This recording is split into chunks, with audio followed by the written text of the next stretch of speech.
What's up mga tol? Sunday nga pala. Medyo sinipag lang ako mag-video. Kaya ito, meron tayong vlog number 3. Just going out for a quick run. Bibili lang ng chibog tol. Dito sa Los Baños. And medyo ang hanap namin ay burger. And where else to get the best burger in town? Sa Burgerage pare. At kung taga LB ka, I'm sure alam mo na kung gaano kasarap ang burger dito sa Burgerage. And yun, itong video na to, punta lang ako doon. And then, sibat na.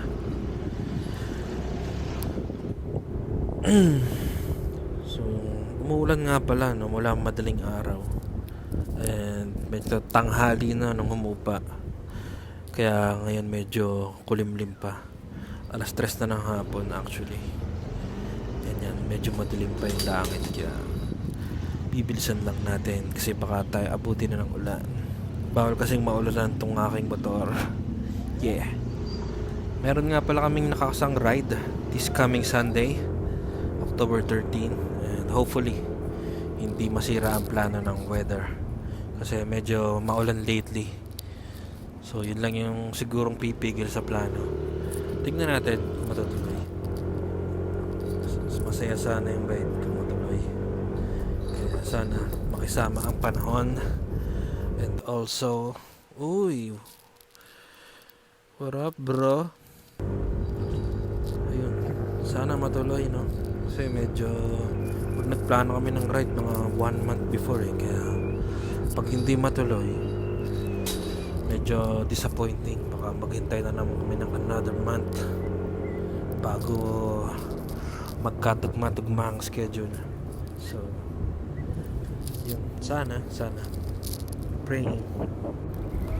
Pag hindi to natuloy sigurado to dyan malungkot na naman si Papi. Tagal na naman bago tayo makaka-ride.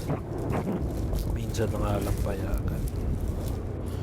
And unfortunately po siya napasabay pa yung ride ng Aerox Club ng ACP. May ride din kaming schedule sa Sunday. And hindi ako makakasama kasi unang naikasa tong ride namin Kaya sorry mga brothers dyan sa ACP. Hindi talaga ako pwedeng hindi sasama kasi syempre maraming lakad ang ipinagpaliban para sa aming ride. And yun, medyo nauna kasi talaga ito ikasa. Kaya hindi ako pwedeng hindi sasama. Bawi na lang ako after ng Pamilya 8, mga ACP brothers.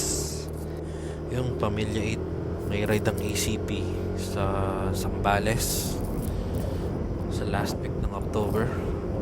3 days yata yan. Gusto ko din sumama doon. So hindi ako pwede talagang mawala ng 3 days kasi magigising ang natutulog na halimaw,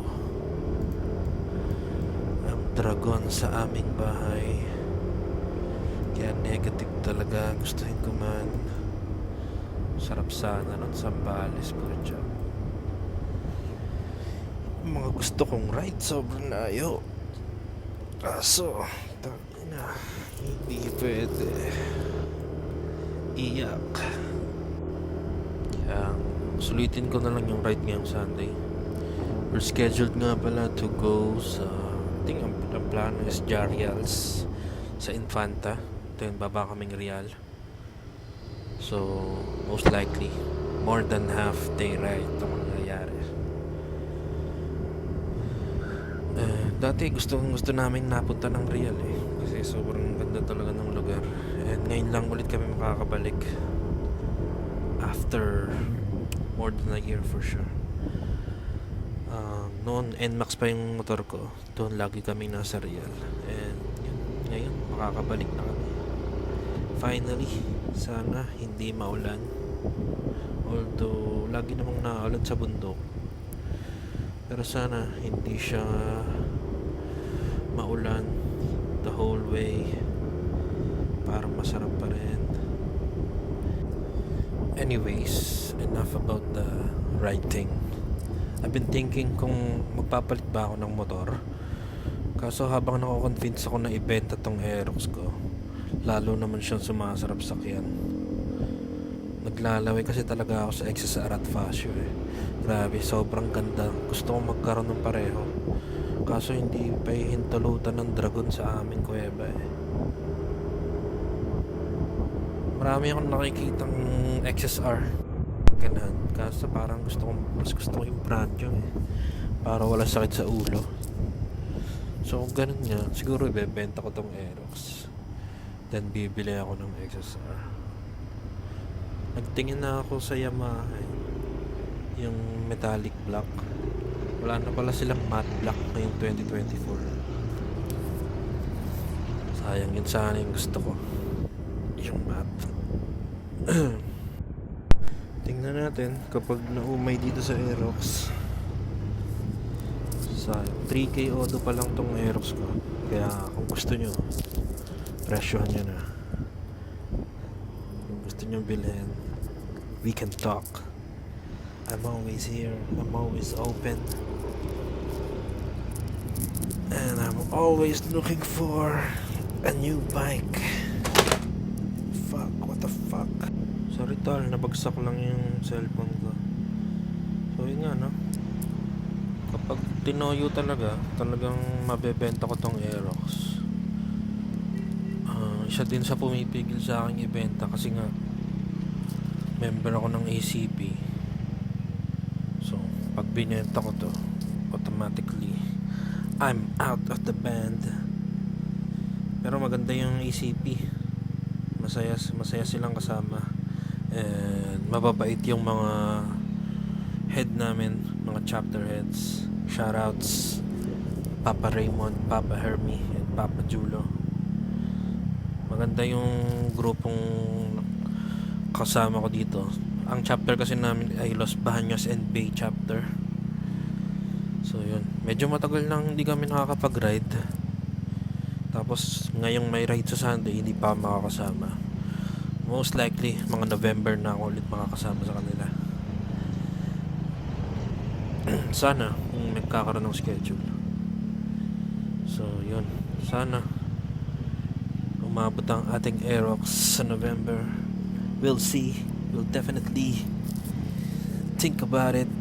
And yeah, masarap. Wala din naman talagang pagsisisihan dito sa Aerox eh. Sobrang ganda niyang manakbo. Ang pinagtataka ko lang, bakit mas mabilis yung NMAX ko dati kaysa dito sa Aerox? Eh mas mabigat naman yung NMAX. Parehas lang stock. Hindi naman ako nagkakarga ng motor. Mas mabilis talaga yung NMAX ko dati, tsaka mas malakas siya. Hindi ko lang maintindihan kung bakit. Anong nangyari dito sa Aerox ko. Though okay naman siya, napalo naman siya ng hanggang 115 pag solo, pag walang angkas. Pero yung NMAX ko kasi dati nagwa 120 plus yun eh, stock. Kaya nagtataka ako kasi ang alam ko mas mabilis talaga dapat ang Aerox. Mas magaan and mas sporty type itong bike na to. Kaya supposedly dapat mas mabilis ito kaysa sa NMAX. Anyways, hindi naman yan mahalaga. Parehas naman sila. Walang talo kung bili ka ng either one of the two, whether it's Aerox or NMAX. Parehas yan malakas, parehas yan masarap gamitin. Yun, tatry ko lang. Sana magka-XSR tayo. Tatry lang natin yung manual. And yun, andito na tayo sa Burger Garage dito sa Los Baños.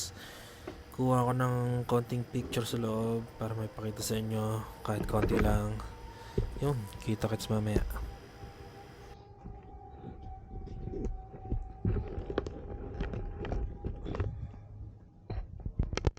So ito, nag-picture nga pala ako ng konti para may makita kayo sa loob, para may idea kayo what to expect sa loob ng shop. And nagdikit nga pala tayo ng sticker sa kanila. And LB Boys, shoutouts to the boys. Ayan, Nasa mapa na tayo. And ito nga pala yung menu ng Vergarage. Check nyo na lang. Meron din silang Facebook page. Nakikita din sila sa Waze kung di nyo alam ang location. And kung maligaw kayo dito sa LB and you have a thing for burgers, this is definitely a must try. Ito na nga pala yung Epectos. Hawak na natin. And yeah, I think we're ready to head home.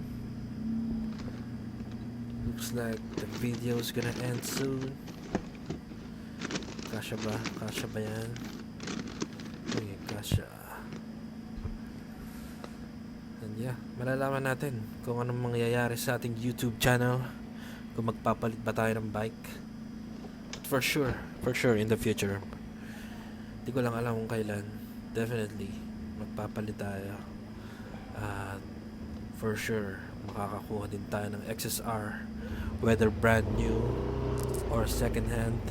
Sulit kasi pag second hand kasi mura mo siya mabibili and low auto, almost brand new pa rin yung condition. Kaya nag-iisip din ako, pag may nakita tayong maganda, marami namang nasa marketplace na low auto lang and barely nagamit.